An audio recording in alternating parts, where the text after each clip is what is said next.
Este podcast é orgulhosamente patrocinado pela Minimal Club. Dá uma sacada aqui, ó. Ela tá aqui, ó, e tá aqui também. Eu sempre faço podcasts com a blusa. E se você quiser saber mais, aqui na descrição tem um link para você comprar com 15% de desconto. Também tá aparecendo o QR Code na tela. Então não dá tempo mole não, já entra no site, reserva a sua, fica de Minimal, igual a gente. Bacana. Bom, sou jornalista e começo por aí porque acho que isso me define muito, né? Comunicadora, radialista também.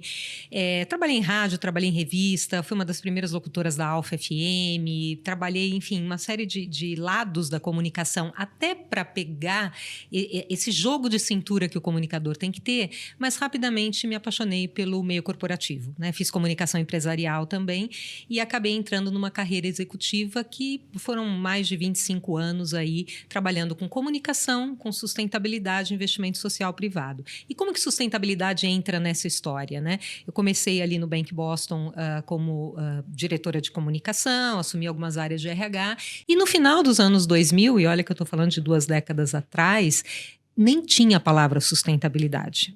Essa era uma agenda que começava a acontecer. Naquela época, em geral, as fundações e os institutos olhavam para essas questões sociais, ambientais. Foi quando eu assumi a Fundação Bank Boston e percebi que tinha alguma coisa acontecendo. Não deu muito tempo porque o Itaú adquiriu o Bank Boston. Só que aí eu tive uma grande oportunidade de carreira que foi estruturar essa área de sustentabilidade no Itaú. Né? Chegando num gigante que é o Itaú, a potência, e vejam que lá, na época, foi 2006 isso, quem cuidava dessa área, não era nenhuma área, né? Porque a área eu estruturei, eu e meu time, quem cuidava dessa temática era a Fundação Itaú Social.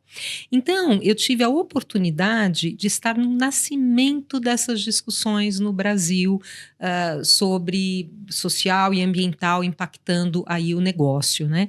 Então, eu fico 3 anos no Itaú, assumindo também uma boa parte da área de comunicação, e vou depois para a Bolsa, para a B3, que foi o meu último ciclo executivo, que foram 10 anos ali. Também estruturei a área de sustentabilidade lá, também liderei a B3 Social e a área de comunicação por boa parte desse período.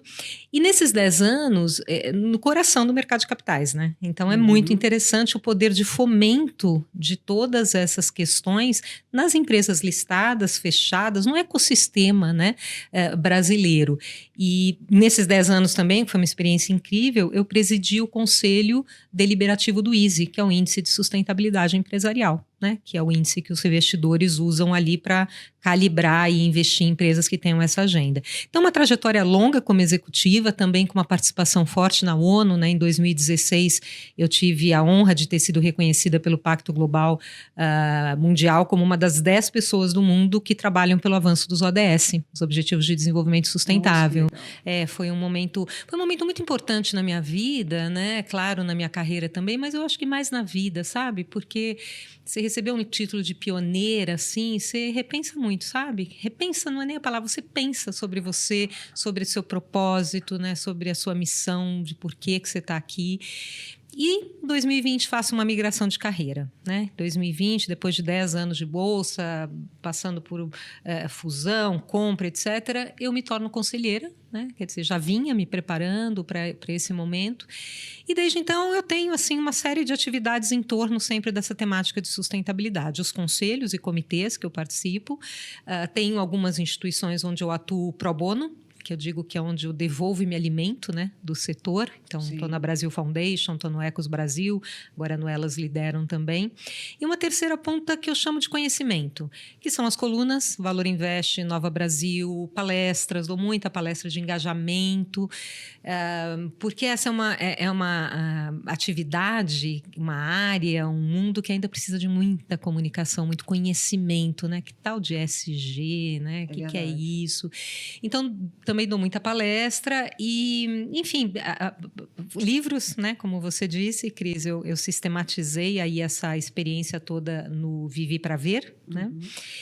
E, né, chegando do começo da sua pergunta, quem é a Sônia, né? Eu entendo assim também que eu só fui para a área de sustentabilidade porque eu sou comunicadora. né? Essas áreas acabaram me aproximando de desafios que estavam nascendo no Brasil, mas muito por essa lógica de que a gente ainda está transformando esse modelo de mundo, né? É assim que eu chamo sustentabilidade, transformação de modelo de mundo. E para isso a gente precisa de muita comunicação, precisa de muita escuta, né? Eu acho que principalmente. Eu acho que essa parte da comunicação, para mim, é fundamental, principalmente para a gente, não diria nem convencer, mas fortalecer essa agenda. Porque as forças contrárias são muito grandes. E também,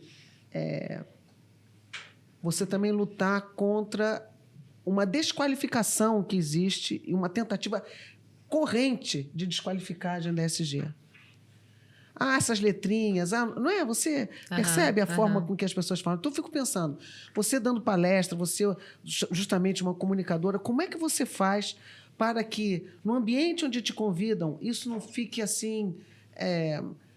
você não seja só um token, entendeu? Sim. Não seja só para o cara lá cumprir a tabela da empresa lá. Não, chamamos aqui a Sônia, especialista, já ela vai falar... Tá bom, dei um tique aqui. Como é que você faz? Primeiro, eu acho que assim, o fato de ESG ter surgido, o movimento anti-ESG, tem um lado positivo que é a visibilidade dessa agenda. É verdade. Quando eu trabalhava há 20 anos, as pessoas... Você trabalha com o que mesmo? Sustentabilidade? Era assim, era difícil até explicar o que a gente fazia. Então, à medida que você vê aí forças, partidos, né, você vê toda uma mobilização, você fala, bom, entrei na cena. Isso é verdade. Estou incomodando, né? Porque você só ataca quem incomoda.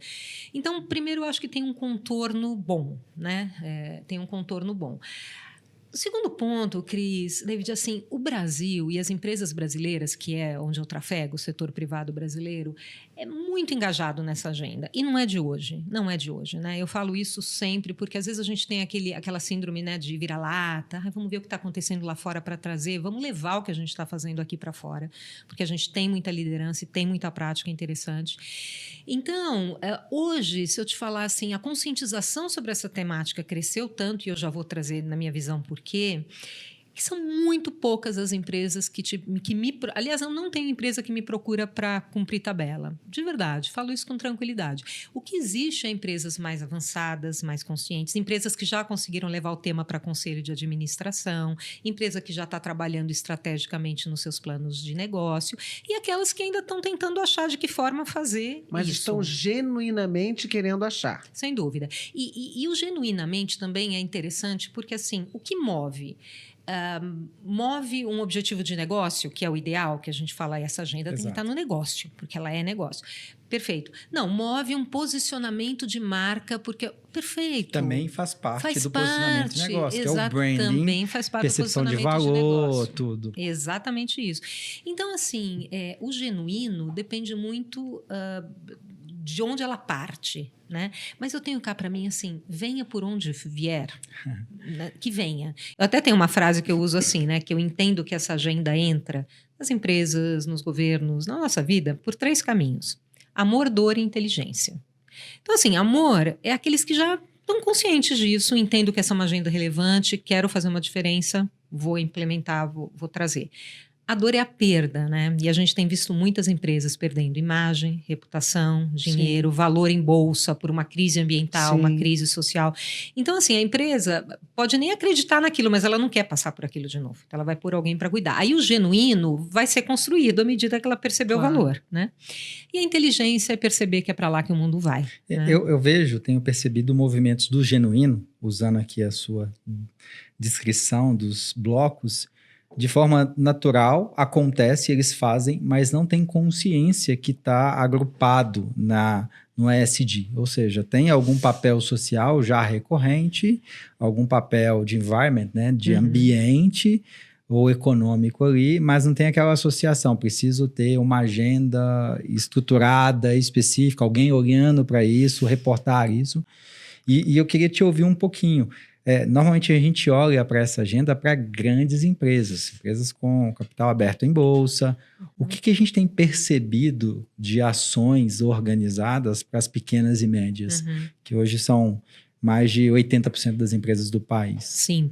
Primeiro, o teu primeiro ponto é bem interessante, né? Porque muitas vezes ou sempre, as empresas praticam essa agenda, mas às vezes não conectam com o nome, né? E eu acho que é essa, tipo, tecla SAP, sabe? Assim, quando você está olhando a hora extra do seu funcionário, você está olhando para o teu capital humano, para o S do ESG. Então, assim, são detalhes que às vezes você não percebe, e por isso que, assim, eu entendo que a gente tem que ter sigla ainda, porque didaticamente a gente está construindo.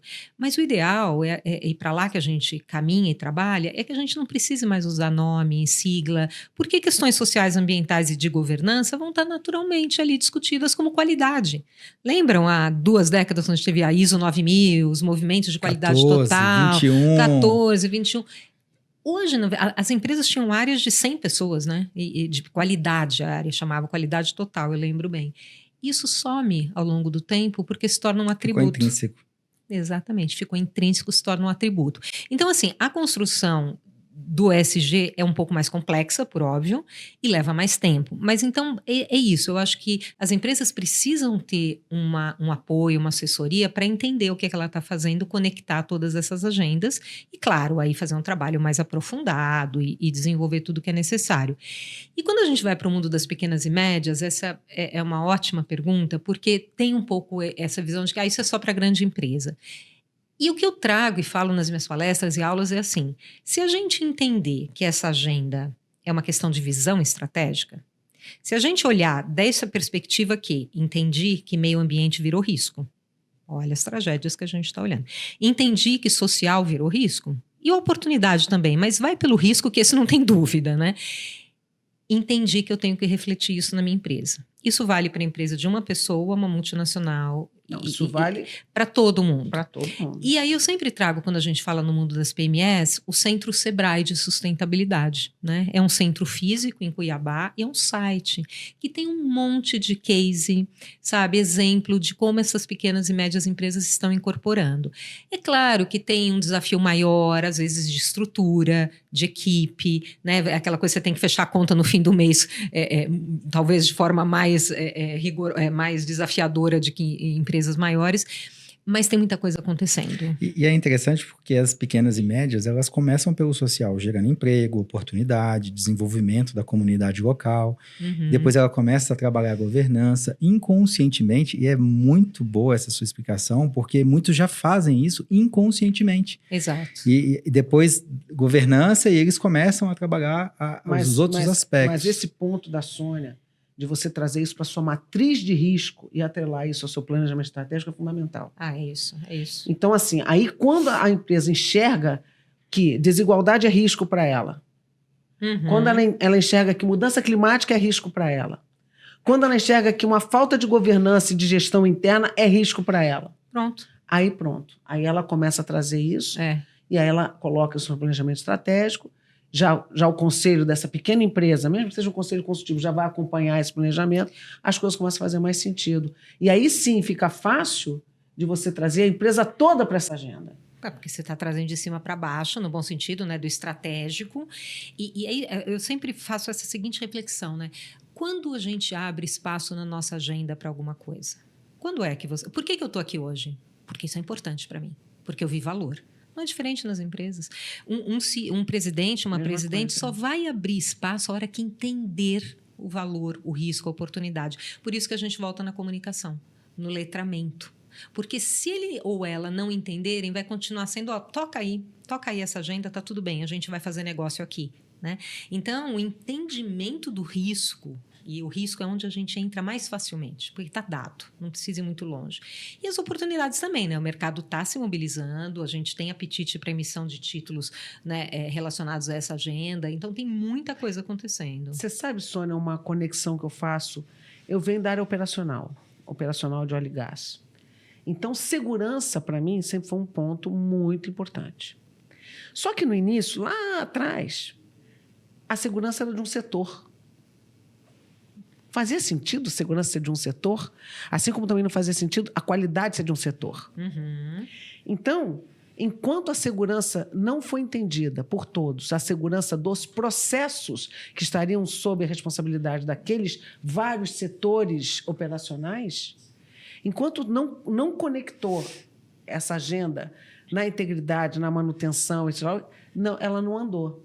No momento em que, no letramento, a gente conseguiu fazer, e nós mesmos entendemos como executivos, como gerentes, por que era importante fazer essa conexão, aí toda a empresa comprou, porque vê os benefícios e vê que assim, não é uma coisa mais de um setor, é sim de cada indivíduo responsável. Para mim é igualzinho essa agenda aí. É igualzinho e é a criação de cultura. Isso. Isso, antes de mais nada, é cultura. E a cultura a gente sente no cafezinho, no corredor, né? Ela está viva ali. Então, se essas temáticas, segurança, compliance, meio ambiente, social, não estiverem na cultura, a gente não vai conseguir nem chegar na estratégia. Como essas coisas estão interligadas. E esse conceito que você trouxe também passa pelo que a gente chama da transversalidade. Né? Ou seja, é uma temática que tem que ser vista por todas as áreas. A área de compras tem que olhar para isso, o marketing tem que olhar para isso, o RH. Agora, é claro que você ter uma área ou um responsável técnico é fundamental, porque aí ele tem um papel meio como um maestro, né? Vai ali apoiando as empresas, questionando as áreas, questionando, estimulando. Então, quando a gente fala da agenda ESG, a gente fala muito de transversalidade, de criar uma governança interna para a temática. Mais do que uma área, mais do que um responsável, uma governança. Mas esse ponto é riquíssimo, porque muitas boas práticas têm sido adotadas, mas eles não têm associado a ESG, governança, código de conduta, cultura, Perfeito. Boas práticas sociais, de investimento. E aí, curtiu esse corte? Então tá na hora de você compartilhar também o seu amor com a gente, né? Dá a curtida, aquele comentário, mas principalmente não deixa de se inscrever aqui para acompanhar todos os próximos cortes. A gente não vai parar de fazer conteúdo não, mas eu vou parar 3 segundos para esperar você comentar ou assinar a gente. Beleza? Tô te esperando no próximo. Big Deals Experts, o podcast do Investidores VC, que reúne especialistas do mercado e insights para impulsionar startups.